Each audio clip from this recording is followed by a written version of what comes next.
Hi everybody, I'm Bonnie Campbell with ProjectStrong.ca, and here I have for you workout number 18 for our Strong at Home workout series.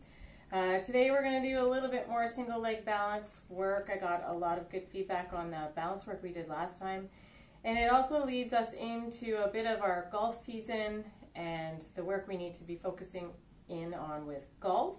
So some hip power is going to come into our workout today with our kettlebell swings and our thrusters, and some of this single leg balance, and we're going to have a little bit of rotation with that today. So we're going to start with the warm-up.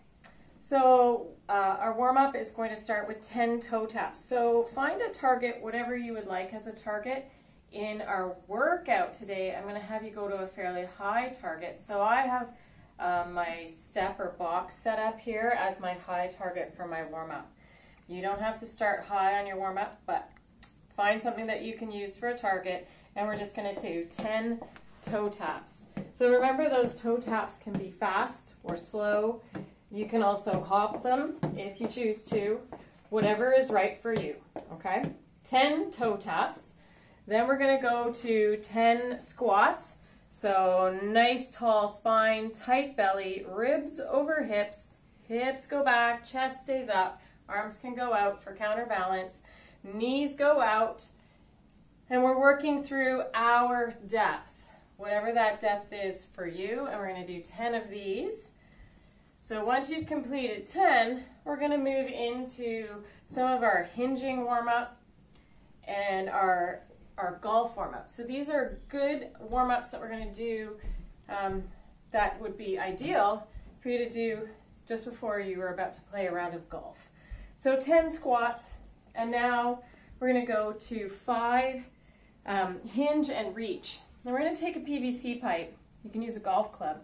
So this is something that you might do warming up for golf. So you're going to stand, feet right underneath your hips, arms are going to hang down, and you're going to do your hinge movement. So we're going to send our hips back, soften the knees, over with the flat back, and reach the arms up, as high up as you can, lower the arms, stand up. So it's a hinge and reach with the arms. So we're going to do 5 of these. So we're sending that hip back, flat back, tight belly, 5 hinge and reach. And we'll do one more. And now we're going to go to a single leg. So we're going to shift to one leg. So for some of you, you might decide you need to go to a kickstand. So this is a single leg hinge or a single leg Romanian deadlift. So we're going to hinge back and reach. So we're sending the hip back and reaching, and we're going to do 5 on one leg. And as you progress through this, if you can get to that place of lifting the toe up off the ground and doing it on one leg, that's what we're after. So we'll go to the other leg. So again, we can start in the kickstand if we need to with the toe on the ground. Some of you might take out that reach and decide to use your PVC pipe beside you as your balance place and reach with the other arm. Those of you who are a little bit more advanced, we're going to try and get that reach out front with that post reaching out for us, lifting that back leg as we go. Those of us that are less advanced, we're going to stay in this place. If we have to use that, just lightly holding that for balance or being beside a wall. And then our next one, we'll go back to our starting leg. Again, you can use this if you want to, but we're going to try and move away from that, and we can go to either that kickstand place, so hinge, and actually I need to point out to you, you notice that I've got 2 jugs on either side of me, roughly 2 feet apart, and they're going to be a target for me. I want to center myself in the middle, and I'm going to hinge, arms hang down, and then I'm going to reach across, get a little bit of an upper body stretch and reach as I touch to the jug and come up. So I'm going to do 5 of those, and if I can, I'm going to lift the back leg, and then the next challenge is lift the knee up Then the foot goes through and reach to the target. So this is our complete challenge, lifting the knee up, foot going right back. But we can scale that, so toes on the ground, and just reaching down, just that gentle stretch of crossing over. Then we can try with the toe up and reaching down, crossing over. And then we can try knee up and through. And so once we've done 5 on that side, whichever progression you need, then you're going to go to 5 on the other. So I'll repeat that again for you. So the easiest progression next to holding the post beside you is our kickstand with the toe. Hinge and reach. We get that little stretch through the torso, a little upper body rotation.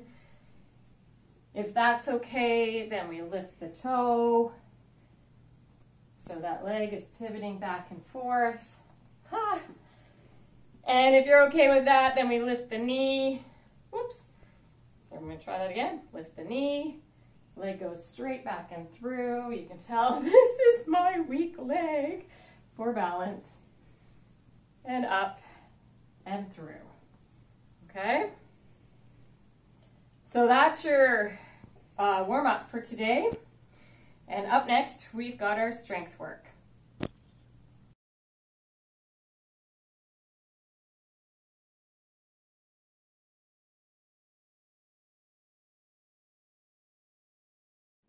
Okay, so now we are on to our strength work for today. We have 2 exercises for you. You are going to do 4 sets of each, alternating between the 2. So the first exercise is the half Turkish get-up. This is a really important exercise to make sure that we can get up off the floor. Our 2 methods of getting up off the floor are the burpee and the Turkish get-up. This is also, for some of you, the start of how you might even get out of bed when you're lying on your back. So it's a good core exercise. So our setup here, we're going to be lying on our back on the floor. One leg is going to be extended, one leg is bent. The side of the body with the bent leg is the side that the arm is going up. So this arm is going to stay pointing as much as I possibly can to the ceiling. Same side of my body. Left leg, left arm. My right arm is going to be out at 45, and I'm going to make sure my palm is facing down into the floor, because that's going to be part of what helps me get up. I don't want to have my palm up this time. We do that with our glute bridge, but here we want that palm down on the floor. So this is my starting position. So what I'm going to think about here is turning this shoulder to this side while keeping the arm essentially straight up. So I rotate up from the shoulder, roll to that side, and up onto the elbow. So you notice right now my elbow is still on the ground. My upper body is up off the ground. So my next step is to push that hand into the ground and push the elbow up, extend the arm. So now from here, I'm still driving that hand into the floor, and I'm just going to lift my hip up.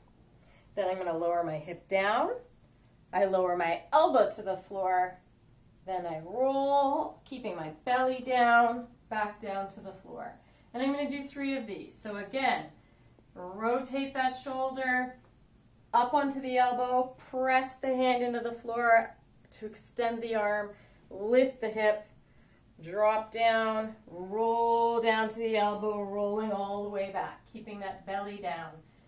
One more time, shoulder comes up onto the elbow, press the hand into the floor to extend the arm, and lift the hip. So you're going to do 3 on each side. So that was 3 on that side. Then we switch, 3 on the other side. So you're going to do 3 of the Turkish get-up. So we'll review that one more time on this side so you can see what it looks like.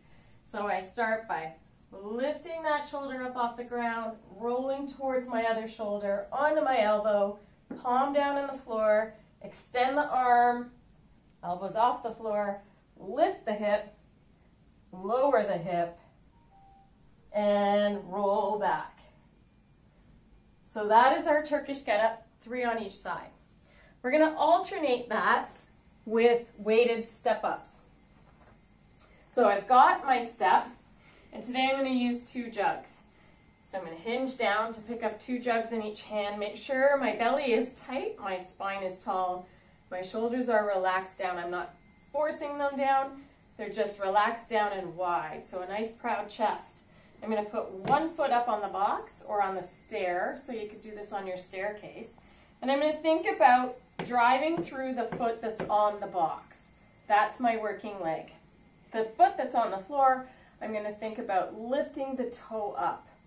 So I can make this a little harder by bending that knee that's on the floor so it drops my hip a little bit. Then I'm going to press the foot on the box all the way in and stand up. And I'm going to do 10 on one leg, thinking about vertical shin, knee over ankle, knee to the outside, not inside. We don't want our knee going through that motion as we stand up.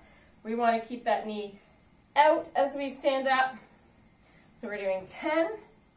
Then we'll switch to the other leg, do 10 on that leg, and then we go back to the floor for our Turkish get-ups. 4 rounds or 4 sets of that, and then we'll meet back again to take a look at what our conditioning workout is.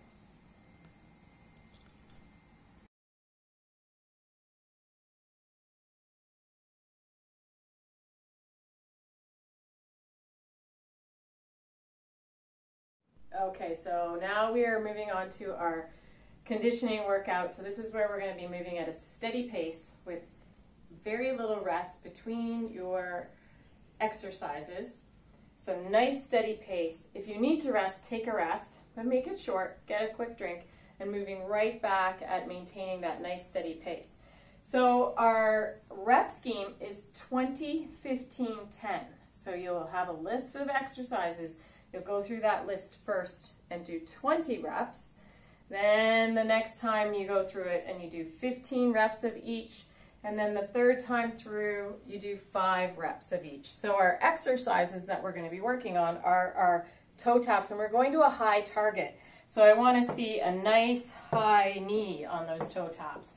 So 10 toe taps, or sorry, 20 toe taps. Our first round is 20 toe taps.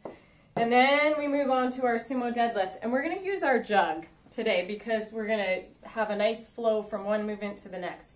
So sumo deadlift, feet are nice and wide. That jug is right in between our feet. I've got the handle tucked in this way because my hands are going to grab it this way. So I hinge back, sending my hip back, flat back, tight belly. When I feel like my hips are as far back as they can go, then I break at the knee and lower the hips down and I stand it up. So I'm going to do 20 sumo deadlifts. Once I've completed 20 sumo deadlifts, I'm going to move my feet in slightly for my kettlebell swing or my jug swing. So it's really my squat stance that I'm in now. So go into a quarter squat, push the jug back, stand up tall, tight belly, big squeeze of the glutes. That's getting that hip power going that we need when we golf. So there's that little golf piece. You guys are lucky. Golf courses are opening up. Gyms aren't, but golf courses are. So I hope all of you guys who are golfers are going to be getting out soon, especially when the weather starts to warm up. So once we've done 20 of those swings, we're going to bring that jug to chest height, and we're going to do 20 thrusters. So the thruster is our squat to our depth, stand up fast, press overhead. Again, there's that power. Squat down slow, stand up fast, press overhead. 20 of these. Once you have done 20 thrusters, then we go right back to the toe tap. This time, 15. So toe tap, then our sumo deadlift, 15, standing up fast. Then we go to the swing, 15. And then we go to 15 thrusters. And then the last round through is 10 of everything. 10 toe taps, 10 sumo deadlift, 10 kettlebell swings. for jug swings, and 10 thrusters. And that is your conditioning workout for today.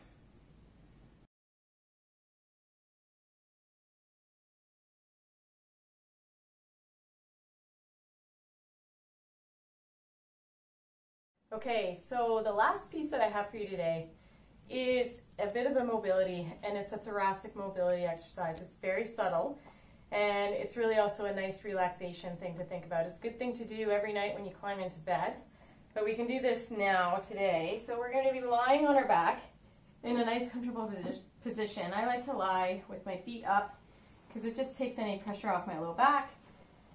And for some of us, we can put a pillow underneath our head if you want to. You don't have to, but I know some of us have that kyphotic back and we need that little extra head support. So we can put a pillow underneath our back, be a little more comfortable. And what we're going to do here is think about our breathing. So we're going to go through a couple of different positions to put our hands so that we can really focus on our breathing. And we're going to work on counting through our breaths. We're going to put our hands, we're going to start here on our lower rib cage, and we're going to spread those fingers out so that we can sort of feel the inflation. So we're going to take a nice deep breath for 4, hold it for 4, and exhale for 4. And we're going to do a couple of those breath cycles in this lower rib cage. So inhale for 4, expanding the ribs at the bottom, hold it, and exhale for 4, nice and slow. So one more time, inhale for 4, hold it, and exhale for 4. And you can spend as much time here as you'd like to. I recommend at least 4 or 5 breath cycles down at the bottom. And then the next place we're going to do is go up to the upper rib cage. And again, those fingers are wide, and now we're going to inflate again, trying to expand those ribs in our thoracic cavity. So we're going to do the same thing, a nice slow inhale for 4, hold it, and exhale for 4. And again. And hold, and exhale for 4. And now you can place one hand up and one hand down after you've done a few breath cycles and focusing on the upper rib cage. And then I want you to think about expanding as you breathe in the entire rib cage, trying to open up the space between the ribs. Use those little tiny muscles that are in between those ribs to expand, hold them stretched out when we hold our breath, and then exhale and relax. So we'll do a couple breath cycles here.